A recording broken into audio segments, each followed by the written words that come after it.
Hi everyone, this is Dolores of Philippine Home-Based Virtual Assistance Community. I am the founder of the Facebook group and I'm here today kasi I'm not sure if marami sa inyo nakakakilala sa akin as the operations manager of an agency also that I work with, an outsourcing agency that I work with.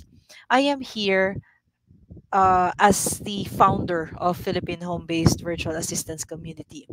And as a- as part of being somewhat someone who is advocating work from home, and I have been doing this for over approximately 10 years now, approaching 10 years. I think it is just right for me to also raise this concern and talk about what is happening in the realm of virtual assistance and the freelancing platform for your awareness in such a way na ang dami kasing lumalabas na mga information about working from home, about becoming a virtual assistant, about freelancing. The reason why I need to step up and do this video is because of the fact na medyo mataas yung nakikita ko, no, my observation personally, sa mga applicants and candidates na feeling namin is really not saying who they really are. So, I do not know before saan nanggagaling yung mga ganitong information, and I have no idea until such time nakita ko itong mga video sa TikTok, and I feel like it is my responsibility to speak on behalf of an agency where I work and also as the founder of Philippine Home-Based Virtual Assistance Community. We would like as much as possible to help many aspiring Filipino professionals just like you. Kung ikaw ay nag-iisip or naghahanap ng paraan, if you want to transition from working sa isang kumpanya, ayaw mo nang mag-commute, ayaw mo nang the hustle and bustle of going to and from your office, there is an opportunity for you to become a virtual assistant or a freelancer. Kaya lang, nagkakaroon ng maling information or maling notion about this career. So, I think I would be part of the people na nagka-campaign against yung maling gawain because una, nakakaawa yung mga tao na you're getting ripped off. No? Nagpapayad kayo ng pera, nilalabas niyo yung hard-earned money nyo, thinking nakikita kayo agad, thinking na babalik sa inyo triple or even four times or whatever, thinking that you will earn six, seven figures agad-agad. And I want to salute no yung mga taong nagsasalita about this like si Nico David. I'm watching his video and I even reached out to him. I hope we can be able to collaborate something because I think this is very important po na malaman ninyo na kung ano man yung minsan kasi ang mahirap, kung ano yung totoo, ayaw paniwalaan ng tao. Mas gusto pa nila yung nabobola sila, naloloko sila before they realize they're being scammed. Pero yung totoong nagsasalita in front of you, ayaw minsan pansinin, no? Ayaw pakinggan because ang nasa likod ng isip nila, wala namang mawawala if I will give it a try. There is, may mawawala po sa inyo. Una, if you're spending money out of something that you're not even sure about it, that's one thing, no? Hard-earned money po ninyo yan eh. Pangalawa is the time that you are devoting on it na akala mo is worth it. Walang masama kung nagkakaroon talaga po ng magandang resulta. Ang hindi po kasi maganda is the way it's being promoted, the way it's being presented to you na parang ang dali-dali po ng lahat ng mga bagay na to. I am the operations manager of an agency. I know how it works. I know how difficult it is for us to find the right candidate or candidates. Kaya para isipin po ng mga ibang nag-a-attend ng training na babanggitin ko po mamaya na ganun kadali, think about it once, not once, twice, thrice, four times. Think about it many times kasi po hindi naman ganun kadali. It can be easy for other people pero iba-iba kasi ang kung paano gumalaw ang ibang tao. So for example, you may be a fast learner. Kaya mo kagad yung experience mo before, kaya mo kagad siyang maging transferable to become a VA or a freelancer, then that's good. Pero ang sa akin kasi, ang point ko dito sa doing the video is number one, let's not believe what you see, no? On social media, wag agad-agad tayong maniwala. Pangalawa, do your own research. Maging matyaga po tayo, wag po natin sayangin yung um, pagkakataon na unawain at alamin ano po ba ang totoo. Pangatlo, ganun ba talaga kabilis kumita? Para sabihin natin na pag nag-join ka, you will earn 100,000 agad.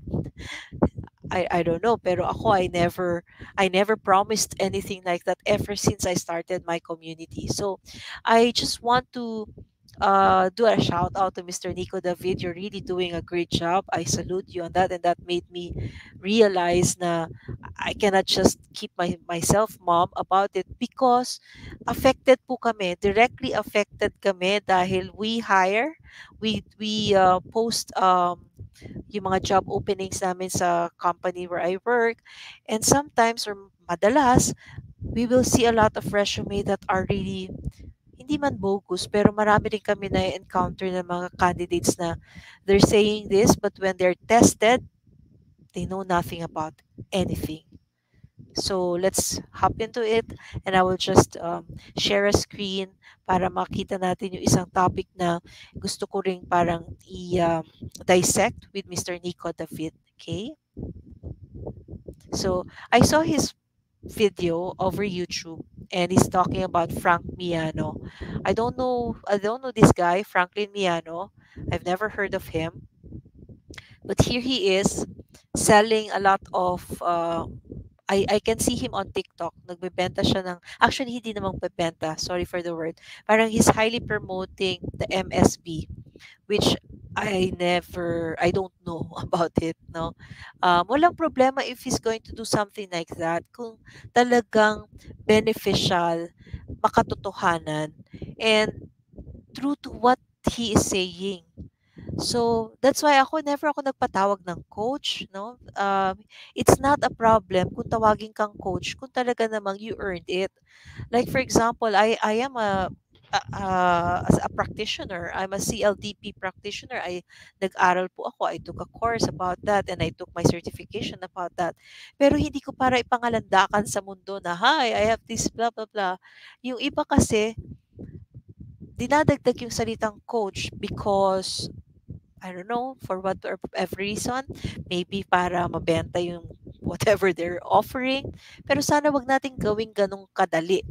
Yung mga nagiging coach talaga, yung mga life coach, anyone who's really may karapatang tawaging coach, nag-ano yan, nagsunog ng kilay yan. They really invested on it para maging karapat dapat silang tawaging coach, no?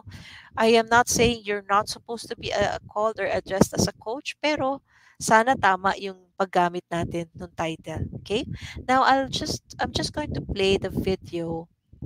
I don't know if I can do that here. Maybe from this one. Okay. New batch, I decided to create one more batch for the last time sa mga hindi nakasama noon. Message me the 3 days masterclass with 2,000 plus and others and earn 100k minimum in your first month with 100% money back guarantee. This is not networking. Okay, so this is MSB nga. Hindi man ito crypto, but this is matatawag natin yung mga yung mga scam ng ano yun, yung mga yung grift scams na tinatawag, yung mga hustler university, mga scam yung mga ganun eh. So I could safely say that this is a scam kasi tinuturuan niya yung mga tao na mameke sa resume. And that is what we're going. Yun. Sabi ni Nico David dito, tinuturuan niya yung mga tao magsinungaling sa resume. Medyo, it's really painful to hear that na merong isang taong ganyan ang gagawin for the sake of earning. 'di ba? For the sake of earning. Napakahirap pong mag-educate sa mga taong gusto talagang matutunan kung paano i-present yung sarili nila para makapaghanap ng marangal na trabaho. Tapos here comes a person para sabihin na, oh, ganito ang sabihin ninyo. Sasabihin ko sa kanila na nagtrabaho kayo sa akin. Papatunayan ko na kayo ay magaling para hindi nila kayo i-decline. That's not how it works. That's not how the real world works. Have you ever heard of the word evidence? Kung sa korte, hinihingi evidence. The same thing when you're applying for work, you will be asked to prove something. Sabi nga, di ba sa kasabihan, to claim is one thing, but to prove is another thing. Meron ding katagang fake it till you make it. I just created a video out of that recently. And what I'm trying to say there is, dahil sa finifake mo siya, halatang halata ka, pagka pinagawa na sa'yo yung trabaho or yung task, alam na hindi mo alam yung work. And then here comes a person saying, um, just say that you've worked in this company. So, tinuturuan mo yung mga taong nag-e-enroll sa'yo na mag-forge ng mga information or documents. That's forging. Kasi pag hiningan ka ng certificate of employment, ano ibibigay mo? Certificate of employment galing sa'yo, pero they never worked. So, that's lying. And where's the integrity in there? Diba? Ito po, I'm saying this for the public and the aspiring VAs or aspiring freelancers. Huwag niyo pong iisipin na mag-shortcut kayo ng paraan para maging successful kayo sa larangang ito. Do it the right way. Mag-ano kayo, magtiyaga po kayo kasi wala namang ako I never worked as a VA dahil in a snap dinaya ko yung kumpanyang pinasukan ko or dinaya ko yung credentials ko. Hindi po ganoon eh. Galing po ako sa isang kumpanya dati, matagal po ako nagtrabaho, and I used that to leverage as my leverage para mag-work as a VA. Hindi agad-agad po akong nakaumpisa. Bakit? Ibang-iba po kasi when you're working as a virtual assistant and when you're working sa face-to-face setup. May kumpanya ka, may boss ka, may supervisor ka. Dito you're everybody, you're one-man band. Ikaw ang boss, ikaw ang supervisor, ikaw ang manager, ikaw ang VA. So you have to learn a lot of disciplining here. So let's continue no yung video niya. Going to find out for today's video. Okay, lifetime access with 50K. Tingnan nga natin to. Click natin yung mga links. One-on-one lifetime coaching. Kapag hindi ka kumita more than that, what you paid, ibabalik ko money mo for 100%. Okay? Money back guarantee. If nagpa-refund ka, you can keep the freebies lifetime. Free 1-hour masterclass. Ano yan? Sige, tingnan natin lahat.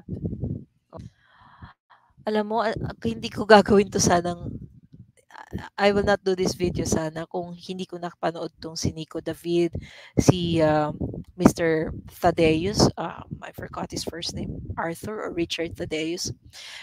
They're very on point. They're very on point. Lahat ng bagay kasi pinaghihirapan po. Hindi ko alam kung saan nagagaling yung everybody's thinking of make it quick. Everything is just madali. Hindi po ganun eh. Hindi talaga para sa lahat ng pagiging VA, kagaya ng hindi para sa lahat ng pagiging doktor. Hindi rin para sa lahat ng pagiging freelancer, gaya ng hindi para sa lahat ng pagiging arkitekto. So because hahanapin mo yung passion mo eh. Saan ba dun yung passion mo? Matyaga ka bang mag-aral? Matyaga ka bang... definitely, hindi po ito yun. Kasi sinasabi nga niya sa mga ano niya, di ba? Mag-drop out ka, which is wrong. Ano ang ipupuhunan ng tao kung ang ilalagay mo sa isip nila na sipag lang yung o diskarte lang yung gagamitin mo. Maling-mali po yun. Wag po nating ibigay yung kapalaran nyo or yung mali yung siguro kapalaran, no? Wag natin ibigay yung pagkakataong meron ka, ibibigay mo sa iba para i-persuade nila yung idea mo or yung pangarap mo just because pinapakitaan kayo ng ah, kotse, whatever. Pagka gano'n po kasi ano, tatak ano talaga, tatak scammer, 'di ba? Marami na po kasing ganyan, eh, parang hindi pa po ba tayo matututo? When are we going to learn? Are we going to learn the hard way? Marami naman tao nagsasalita ng totoo. Ayan 'no, si Nico David, isa po siya. And I said, I wouldn't do this or make this video kung hindi ako naniniwala sa sinasabi niya. Hindi ko siya kilala, and I'm hoping one day we can collaborate and dissect more. Sabi niya kasi marami na siyang ginagawang parang mga evidence, hindi naman evidence, parang is trying to dig in more dito kay Mr. Miano na 'to. Wag po kayong magpaloko. Magtiyaga po tayo. Ganun po talaga ang buhay. You have to really work hard in order for you to reap the reward. There's no such thing as an overnight success. And if it is something that you received immediately and very quick and very fast, tandaan nyo, mabilis din pong mawawala. So, what's the effort? Anong sense nung ginagawa po ninyo? I will not finish everything that we have here on this video, but I'm just reacting because I think it's about time people use your common sense to really discern ano ba yung tama at sa mali. Ako, I am not paid to do this, but I'm just doing it for the sake na I think it is my responsibility as well, because I am a founder of the community where I advocate working from home. It's a legitimate career, and then I cannot just keep myself mom, no? Dahil may mga sumusunod din sa Facebook page ko po. And kung hindi ako magsasalita, they might just think it's okay.